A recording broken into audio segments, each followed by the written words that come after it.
असे झाले होते की ऊसाला अगोदर माझ्या वडिलांनी रासायनिक खत घातलेलं होतं उन्हाळ्यामध्ये. खत घालून भरणी केली आणि पाणीवाल्याने पाणी देतो म्हटलं, परंतु त्यांनी पाणी काही दिलं नाही आणि त्याच्या रासायनिक खताच्या त्याच्या हीटमुळे तो ऊस कायला बसला गेला. म्हणजे झाले होते की आता हातभर पान असताना अर्ध पान सुकलेलं ना अर्ध पान हिरवं होतं. तर मी पहिली फवारणी घेतली, त्यामध्ये हळूहळू बदल अशा मी 3 फवारणी घेतल्यानंतर पूर्ण जे पान एवढं ऊसाचं जे असते पूर्णपणे पान हिरवगार झालं. वडिलांना पण मोठा आश्चर्याचा धक्का झाला की एवढं.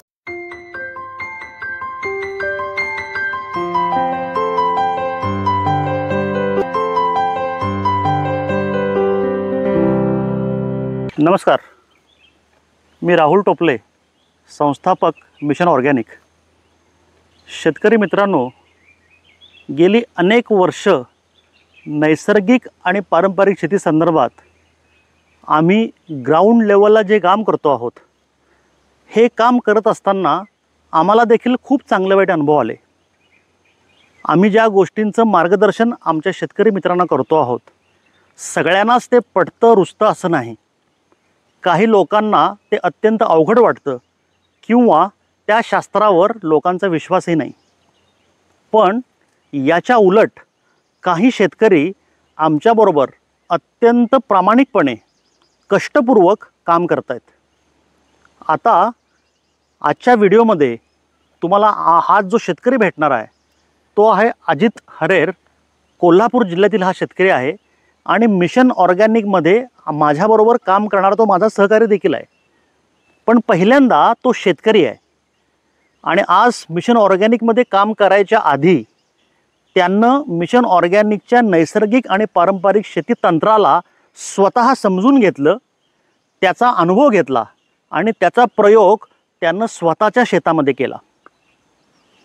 आज इतर भरपूर ठिकाणी लोक नेहमी काय म्हणतात की नैसर्गिक पारंपरिक शेतीमध्ये जसं सेंद्रिय शेतीमध्ये उत्पन्न कमी येतं, हा लोकांचा एक गैरसमज आणि अपभ्रंश आहे असं माझं म्हणणं आहे.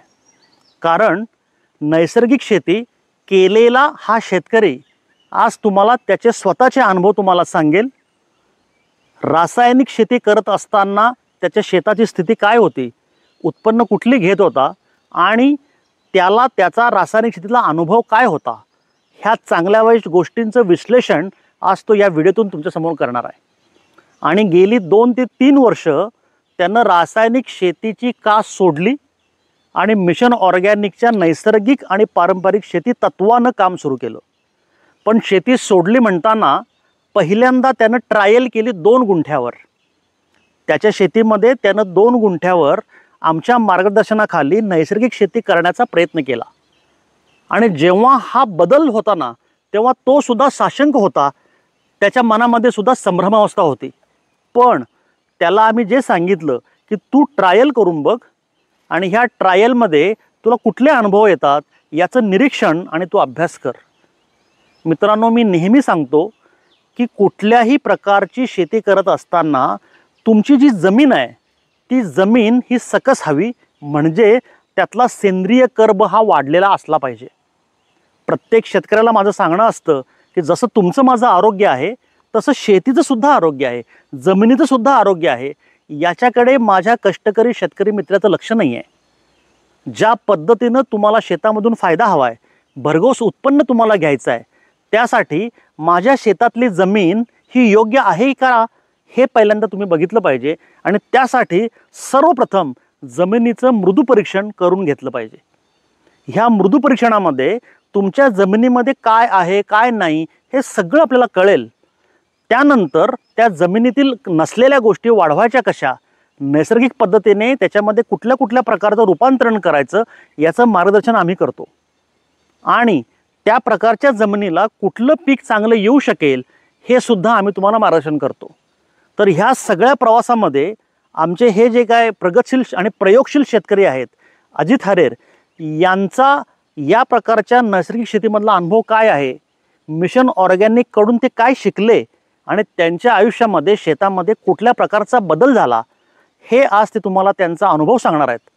तेव्हा शेतकरी मित्रांनो, आज अजित हरेर या शेतकऱ्याची यशोगाथा तुम्ही शांतपणे ऐका, पूर्ण ऐका आणि आमच्या ज्ञान माध्यम या चॅनलला सबस्क्राईब करा, लाईक करा म्हणजे तुम्हाला पुढचे सगळे व्हिडिओ त्याचे नोटिफिकेशन तुम्हाला येतील आणि दरवेळेला नवीन नवीन शेतकऱ्याचे अनुभव कळतील आणि त्यापासून तुम्ही स्फूर्ती घ्या आणि तुम्ही सुद्धा नैसर्गिक अर्थात विषमुक्त शेती करायला चालू करा.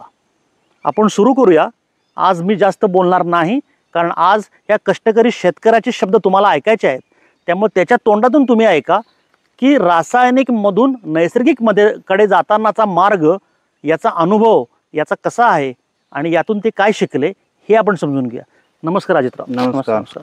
तुम्ही आपल्या शेतकऱ्यांना तुम्ही जेव्हा नैसर्गिक शेती करायला लागला ह्या संदर्भातला सगळा अनुभव अतिशय शांतपणे सांगा, कारण आपल्या महाराष्ट्रातील सर्व कष्टकरी प्रामाणिक शेतकरी जो हा हे व्हिडिओ बघणार आहेत, आज आपले 3-3.5 लाख शेतकरी आपल्यावर काम करत आहेत, ह्या सगळ्यांचं प्रतिनिधित्व तुम्ही आज करणार आहात. तेव्हा अत्यंत जबाबदारीनं आणि तुम्हाला जे आलेले अनुभव आहेत ते खरे सांगा. जे जे जे तुम्हाला मनापासून वाटते त्या सगळ्या गोष्टी तुम्ही आपल्या शेतकऱ्यांना सांगा. तुमच्या ह्या बोलण्यातून, तुमच्या ह्या व्हिडिओतून अनेक माझे शेतकरी मित्र स्फूर्ती घेणार आहेत आणि ते त्यांच्या आयुष्यामध्ये बदल करणार आहेत. तर तुम्ही आता तुमचं बोलणं चालू करा. मी फ्रेममधून जातो. हा संपूर्ण व्हिडिओ आज तुम्ही व्यवस्थित हँडल करा. तुम्हाला शुभेच्छा आणि शेतकऱ्यांशी तुम्ही बोलायला चालू करा. धन्यवाद. नमस्कार. माझं नाव अजित जिवबा हरेर, राहणार हत्तिवडे, तालुका आजरा, जिल्हा कोल्हापूर आणि महाराष्ट्र राज्य. मित्रांनो, मी 2021च्या जूनमध्ये मिशन ऑर्गॅनिकशी जोडलं गेलो. मी प्रथम जे मिशन ऑर्गॅनिकचे अन्नपूर्णा जे फवारणीसाठी औषधं जे आहे ते मी सुरुवातीला माझ्या भातावरती त्याचा प्रयोग करायचा ठरवलं आणि मी तो प्रयोग चालू केला. मला ज्या दिवसापासून समजतंय तेव्हापासून ते आमच्या शेतामध्ये कधी गुडघ्याच्या वरती ते भाताची उंची आलेली नाही आणि त्यावेळी पाऊस जोरात होता आणि भाताचं असं पिवळटपणा पडलेला होता आणि मी ज्यावेळी फवारणी चालू केली जसं साहेबांनी सांगितल्या पद्धतीनं तसं त्याच्यामध्ये ग्रोथ होलं, पिवळ्याचं हिरवं हिरवं होत गेलं आणि त्या भाताची उंची माझ्या कमरे इतकी गेली, जवळजवळ 2.5-3 फुटाच्या वर गेले, कारण तेवढ्या आसपास कोणाचंही भात त्या उंचीला नव्हतं. त्यानंतर ज्या 4 फवारण्या सांगितल्या होती, शेवटची फवारणी मी पोटरीवरती घेतल्यानंतर पूर्ण जी भाताची लोंबी होती पूर्णपणे भरून आले आणि ज्या ठिकाणी मला भात 5 मन मिळत होतं, म्हणजे खेडेगावच्या भाषेत भात मोजण्याचे प्रमाण आहे, मनाचं पोतं असतं, ते 5 पोती होत होतं, तिथं 6 पोती मला ते उत्पादन मिळालं. आणि जे चिंबाड जे दाणे असतात ते पूर्ण साधारण 1 फसावर एवढंच मला मिळालं. मी ते 2-3 वेळा वारं दिलं तरी पण ते तेवढंच मिळालं. म्हणजे पूर्ण क्षेत्रात त्या वर्षी मला जवळजवळ एक 10 पोत्यांचा फरक उत्पन्नामध्ये वाढ झाली. त्याचबरोबर मी ऊसाला सुद्धा त्याची ट्रायल घेतली, कारण गंमत अशी झाली होती की ऊसाला अगोदर माझ्या वडिलांनी रासायनिक खत घातलेलं होतं. उन्हाळ्यामध्ये खत घालून भरणी केली आणि पाणीवाल्याने पाणी देतो म्हटलं, परंतु त्यांनी पाणी काही दिलं नाही आणि त्याच्या रासायनिक खताच्या त्याच्या हीटमुळे तो ऊस कायला बसला गेला, म्हणजे उंचीला असणारा ऊस बसला गेला आणि नंतर तो ऊस वळवी पाऊस पडल्यानंतर थोडासा तो जिवंत राहिला. मग 27 जूनला मी सुरुवातीची पहिली फवारणी घेतली. ऊसाची अशी अवस्था झाली होती की आता हातभर पान असताना अर्ध पान सुकलेलं, अर्ध पान हिरवं होतं. तर मी पहिली फवारणी घेतली, त्यामध्ये हळूहळू बदल अशा मी 3 फवारणी घेतल्यानंतर पूर्ण जे पान एवढं ऊसाचं जे असते पूर्णपणे पान हिरवगार झालं. वडिलांना पण मोठा आश्चर्याचा धक्का झाला की एवढं सुकलेलं पान जिवंत कसं काय झालं.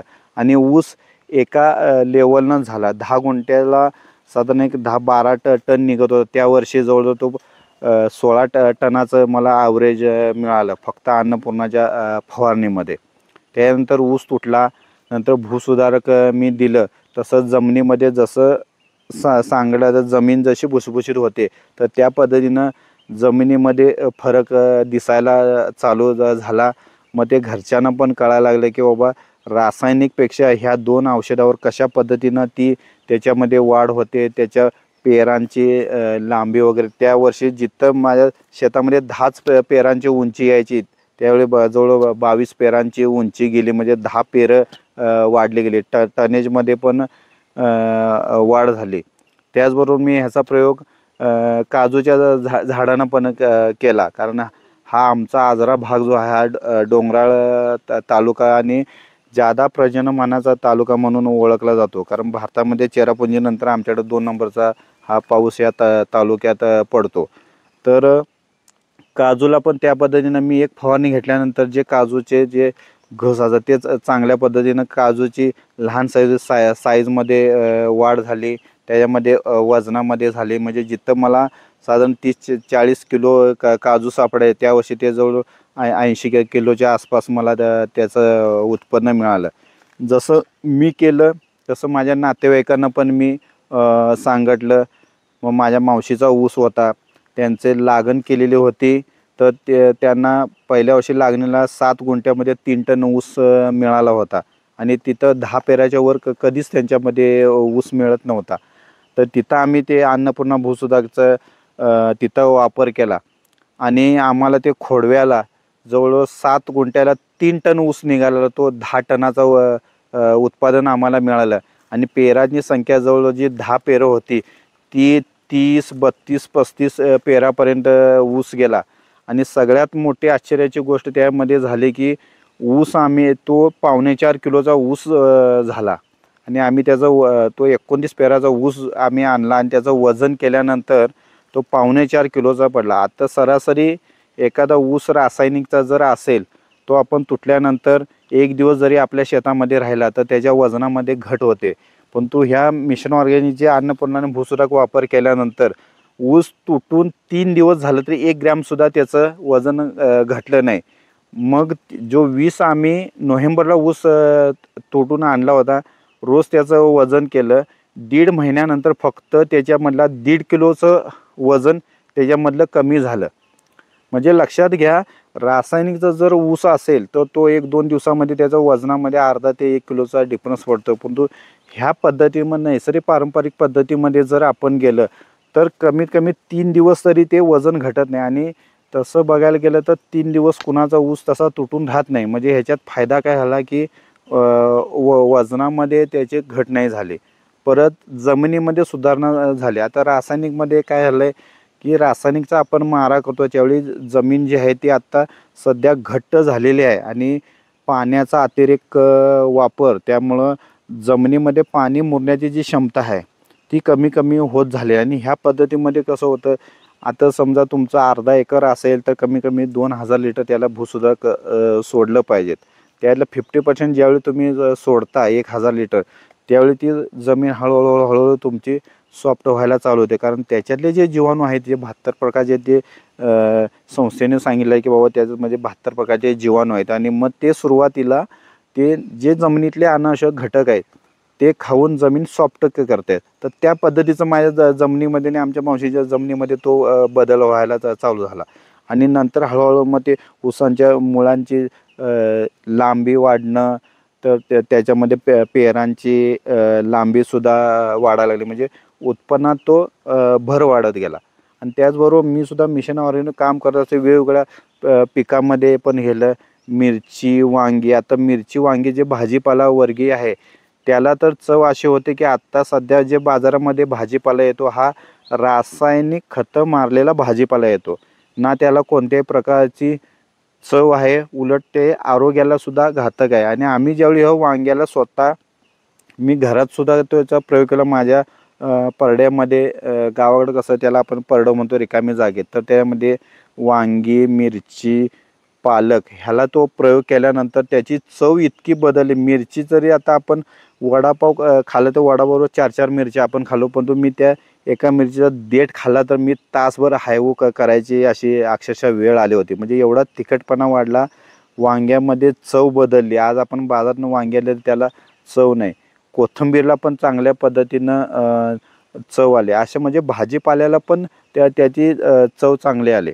आणि मग मिशन ऑर्गॅनिक बरोबर काम करत असतेवेळी वेगवेगळ्या भागात मला फिरण्याची, शेतकऱ्यांशी भेटण्याची ज्यावेळी संधी आली त्यावेळी शेतकऱ्यांची दुःख अशी होती की रासायनिक वापरतोय पण उत्पादन त्या पद्धतीनं येत नाही.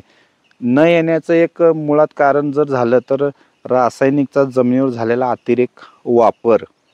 त्यामुळं जमीन काय आली घट्ट आणि जमिनीचा सेंद्रिय कर्ब आहे तो कमी कमी होत गेला. आता जर बघायला गेलं तर जमिनीचा सेंद्रिय कर्ब हा 0.5च्या खाली गेलेला आहे. म्हणजे जी जमिनीची सुपीकता पाहिजे त्याच्या खाली गेला, म्हणजे डेड सॉईल आपण त्याला शास्त्रीय भाषेत म्हणतो, त्या डेड सॉईलच्या दिशेने चाललेला आहे.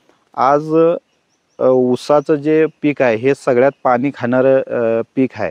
त्यामुळं काय होतं, पाण्याचा पण अतिरेक वापर झाल्यामुळं क्षार फुटल्यासारखं पांढऱ्या कलरची जमीन व्हायला लागली.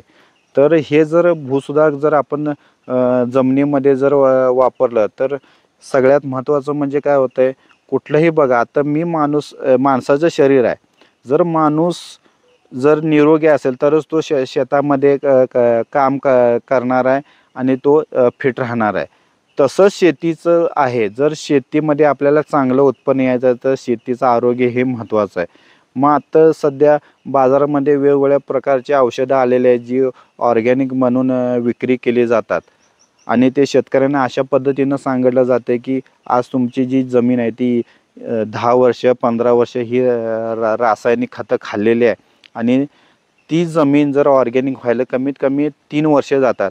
परंतु मी मित्रांनो माझ्या अनुभवातून सांगतो की कुठलीही जमीन ही ऑर्गॅनिक व्हायला 3 वर्षाचा कालावधी जातच नाही. मी चॅलेंज देऊन सांगतो की जी शारफट जमीन झालेली ती मी 2 महिन्यामध्ये तुम्हाला उपजाव करून देऊ शकतो.